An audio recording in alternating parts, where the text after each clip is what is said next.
Number three, I'm going to be the most expensive practice in my competition. Okay. Number four is I'm building 15 rock solid relationships or partnerships, either between communities, businesses, or providers slash influencers. And then number five, and this is the last one I'll say, I'm creating 2 events within the first 90 days of opening. 2 events. Yep. 2 events within the first 90 days. And so those events for me, I'm doing an open house, and here's the reason why. I'm doing an open house first, and I'm doing an open house because I want to take those 15 relationships that I have, and I want to be able to turn those relationships into me giving value to my, like, those relationships, right? So if I create an open house is not about me. It's about all the other people in the area that have the trust of that audience, and me taking those people, those providers, those influencers, those businesses, those community groups, and me showcasing them and bringing them to my new audience.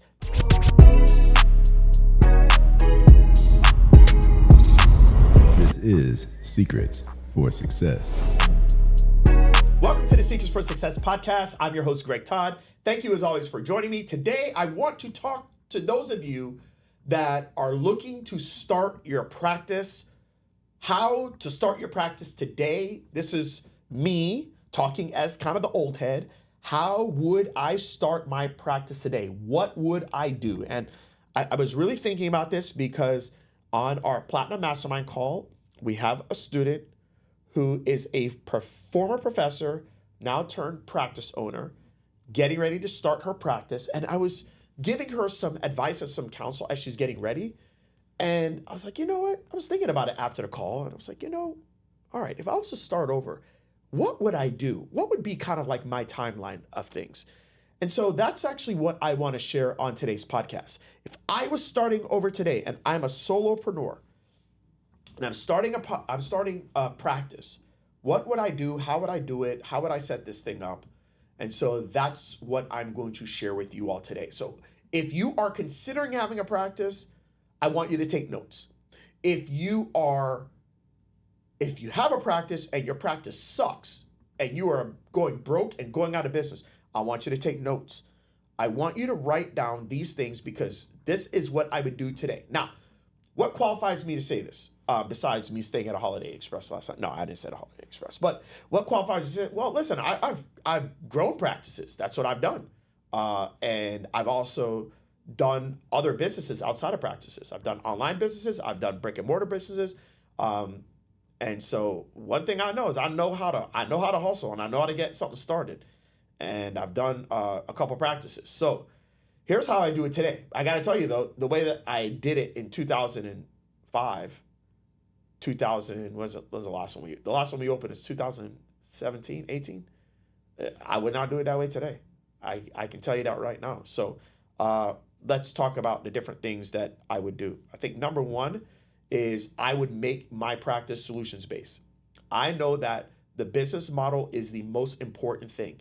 The first rule of business is to stay in business. So I need to make sure that my practice is set up in a way that if I'm actually good and I can get results faster, I'm not going to get penalized for it. I see too many people that have set up their practice to where if they get good, they actually make less money. Like, screw that. There's no way in hell I'm setting it up that way. I'm setting it up to where if I'm good, I get paid more money. So I'm setting my practice up as solutions-based, meaning that I am learning how to convey the result that I can give to clients. I am talking about the result more than I'm talking about myself. I'm letting them know that my qualifications allow me to get this result faster than most people. My skills of communication and my skills of implementation together is why I can convey this very clearly to them. And all they should be focused on is the result that I'm going to get them. And I'm going to give them that result in what I'm going to talk about with number two, which is going hybrid, which is I'm going to give them that result different than any other provider out there because I'm going to do a combination of in-person and a combination of not being in front of me, okay? And I'm going to give them access to me 24 hours a day, 7 days a week. We're going to do intensive treatments, and those intensive treatments require you to be at my facility, but those intensive treatments also require you to do things outside of the facility. And if you do these intensive treatments, which is basically online and offline / brick and mortar in-person stuff, it's going to allow you to get your results a lot faster. So I'm doing solutions-based number 1, and I'm doing hybrid number 2, okay? Which then leads me to number 3, is I'm going to be the most expensive practice in town. Because look, I'm getting started, right? And when you get started, you need to have a very good marketing plan, okay? A very, very, very good marketing plan. And I know that one of the ways that I can separate myself in the marketplace, my practice in the marketplace, is by making people stop and look. Stop and say, wait, what's going on over there? And I know that that's one of the big things that I want to do. I want people to stop. And I know that I can make my price to where people stop.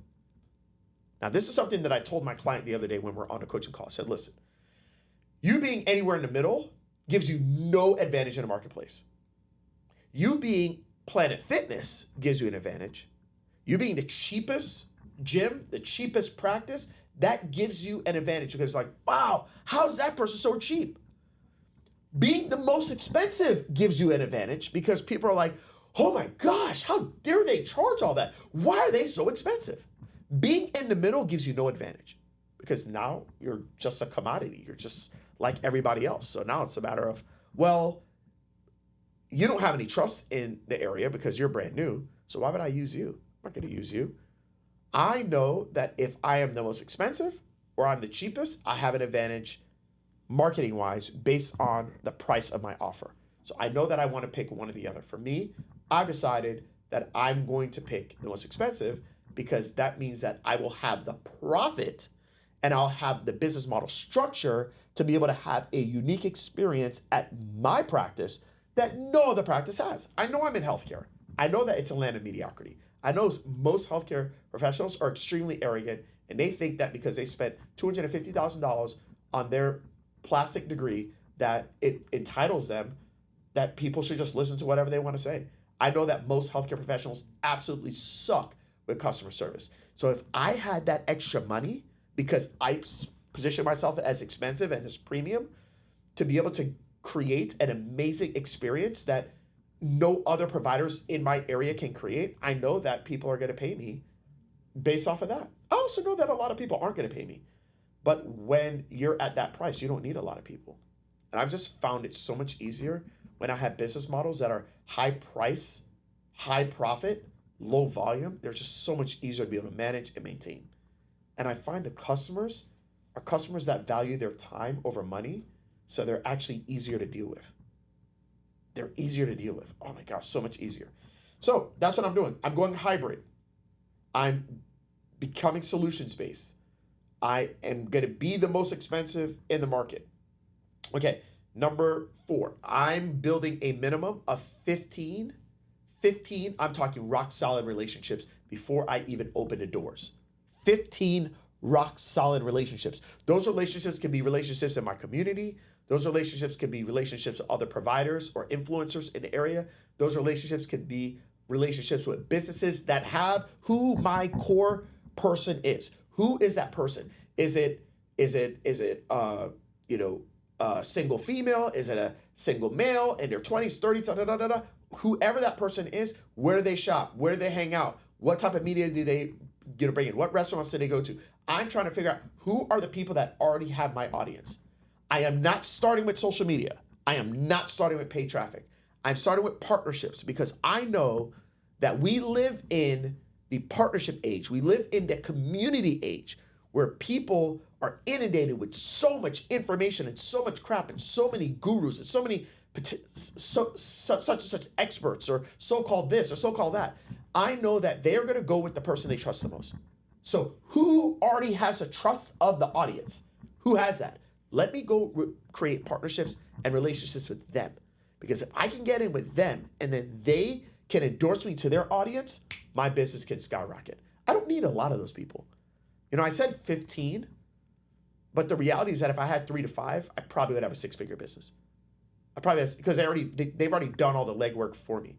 So how am I going to get those 3 to 5? I'm going for 15.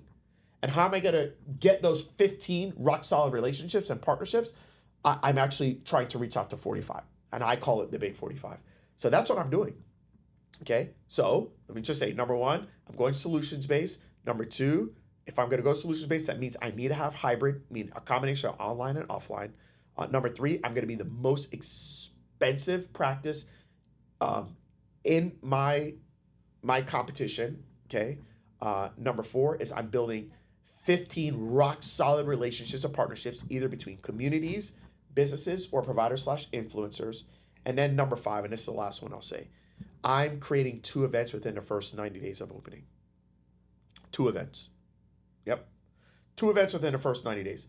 And so those events for me, I'm doing an open house, and here's the reason why.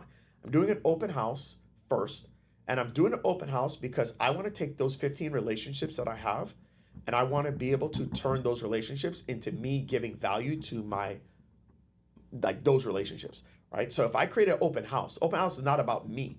It's about all the other people in the area that have the trust of that audience, and me taking those people, those providers, those influencers, those businesses, those community groups, and me showcasing them and bringing them to my new audience. They're going to pull people in just because they're going to be a part of it. But I know that if I do that, and I can do that in the form of an event, I know most people can't do events. They're not good at it. So I automatically now have value in the marketplace because I'm doing something that most people aren't very good at.